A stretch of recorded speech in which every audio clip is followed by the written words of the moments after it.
Hemos visto un impacto bastante duro de la pandemia de coronavirus en Nicaragua. ¿Qué recomendaciones se podría realizar a la población nicaragüense, a los ciudadanos que quizá han perdido los motivos para decir, pues esto ya se salió de control?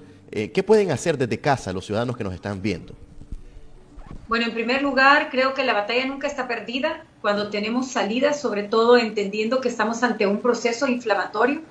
Agradezco a ti y a Canal 12 darnos la oportunidad de entrar en los hogares de los nicaragüenses, ya que ahora te podría decir de que llevamos 2 meses de trabajar con mucho paciente en Nicaragua y eso también me ha dado una mayor claridad del panorama que están viviendo, tanto en el sentido de medicamentos, precios, hospitales, clínicas, etcétera. Entonces, no pierdan esperanza, porque incluso pacientes que han estado en condiciones un poco difíciles, hemos logrado revertir e irnos para atrás con solo el hecho de desinflamarlos.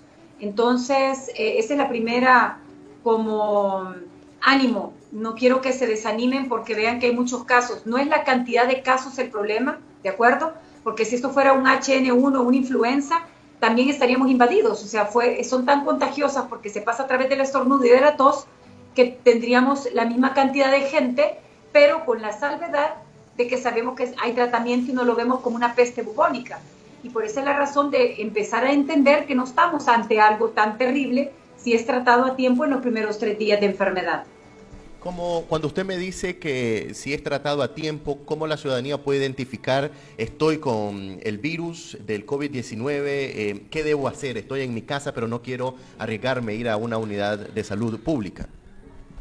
Ok, ahorita la clave es lo que tú dijiste, cómo lo identificamos. Primer día de enfermedad, casi el 80% de los pacientes adultos lo van a presentar como un dolor de cabeza, que puede ser desde leve, moderado o severo, hasta un decaimiento con una gran falta energética, como que has hecho mucho trabajo y te levantas exhausto. Esos son los primeros 2 síntomas, mucho antes de la tos, mucho antes de la fiebre en la mayoría de pacientes. Luego, el segundo día, tú ya tienes una tos que es escasa, ¿verdad? Con muy poca secreción y tienes congestión nasal leve y ya puedes tener otros síntomas como dolor de cuerpo, un dolor de cabeza que se intensifica y fiebre. Doctora, hay quienes se automedican y, por ejemplo, han hecho uso de las acitromicinas. ¿Esto es correcto? ¿Cuál sería su recomendación al respecto? Primero, entender bien la enfermedad para no ocupar los medicamentos en los tiempos incorrectos.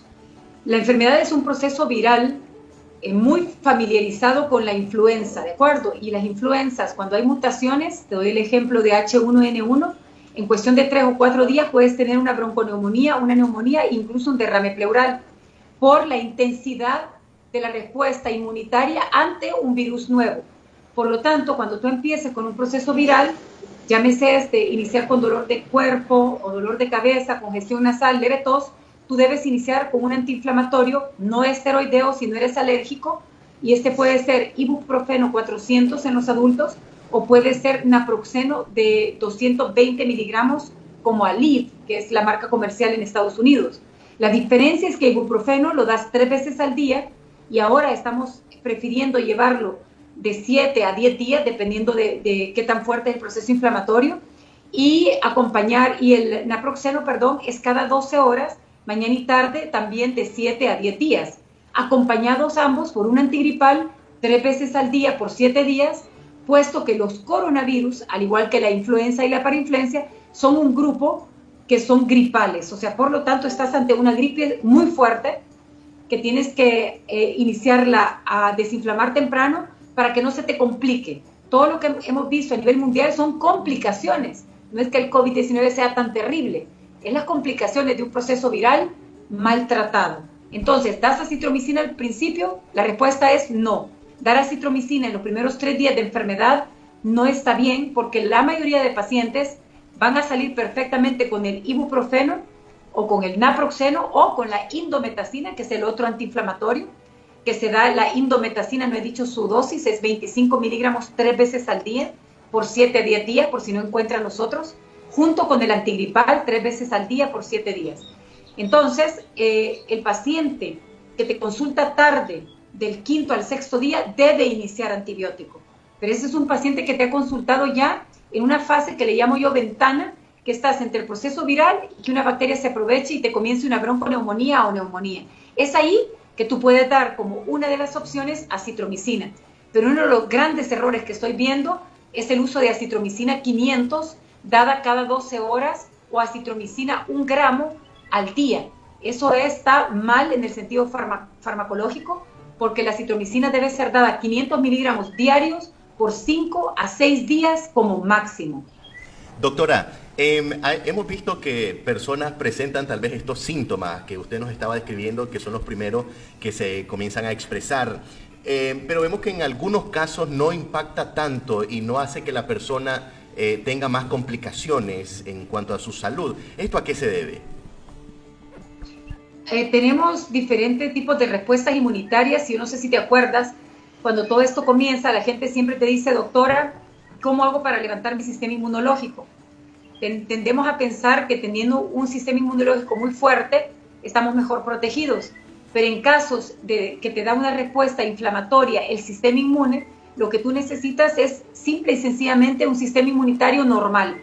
No lo quieres arriba, no lo quieres bajo, lo quieres normal. Por lo tanto, robustecerlo o hacerlo fuerte o que se convierta en muy agresivo puede complicarte y hacerte desde un principio procesos febriles muy altos, con dolores de cabeza fuertes, con dificultad respiratoria y dolor de espalda en los primeros 2 días de enfermedad. Que eso estás hablando que muy rápidamente puedes entrar en una bronconeumonía o neumonía. El paciente que tiene una respuesta inmunitaria más tranquila, más despacio, ese paciente es más fácil sacarlo porque te va a dar una fiebre más leve, una tos escasa, un dolor de cabeza moderado y es mucho más fácil desinflamarlo con rapidez.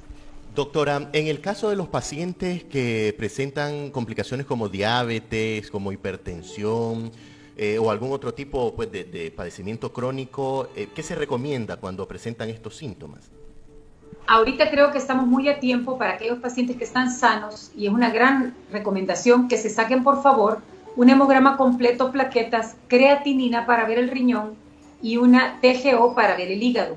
Eso nos deja el panorama de cómo está su sistema mucho antes de enfermar, porque incluso hay pacientes que ya tienen niveles de plaquetas bajos y después no sabe si es el virus que lo ha bajado o ellos que manejan plaquetas en esos niveles. Entonces, si ellos se sacan eso, yo puedo saber de antemano si el riñón está sanito a pesar de ser hipertenso o diabético y voy a saber que puedo ocupar el mismo tratamiento que estoy ocupando para todos, porque la única contraindicación en hipertensión o en diabetes es que tengamos una creatinina elevada o un problema, o en este caso pues el problema de insuficiencia renal, porque dosis de 200 o 400 de ibuprofeno no están contraindicadas en pacientes hipertensos ni diabéticos controlados. Eso significa un paciente hipertenso que toma sus medicinas y permanece con su presión arterial en 120/80 o abajo.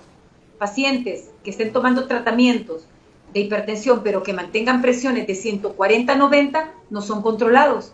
Eso significa que hay que agregarles algo en su tratamiento para lograr bajar adecuadamente su presión y en ellos ocuparemos ibuprofeno 200 miligramos cada 6 horas por 7 a 10 días, siempre viendo que la presión no nos suba. Doctora, le agradezco por su tiempo y por esas explicaciones que sin duda van a ser de mucha utilidad para nuestra audiencia. Agradezco mucho. Yo tengo que avisar algo que a nosotros nos ha alarmado en Nicaragua y es la calidad de los medicamentos que tienen allá.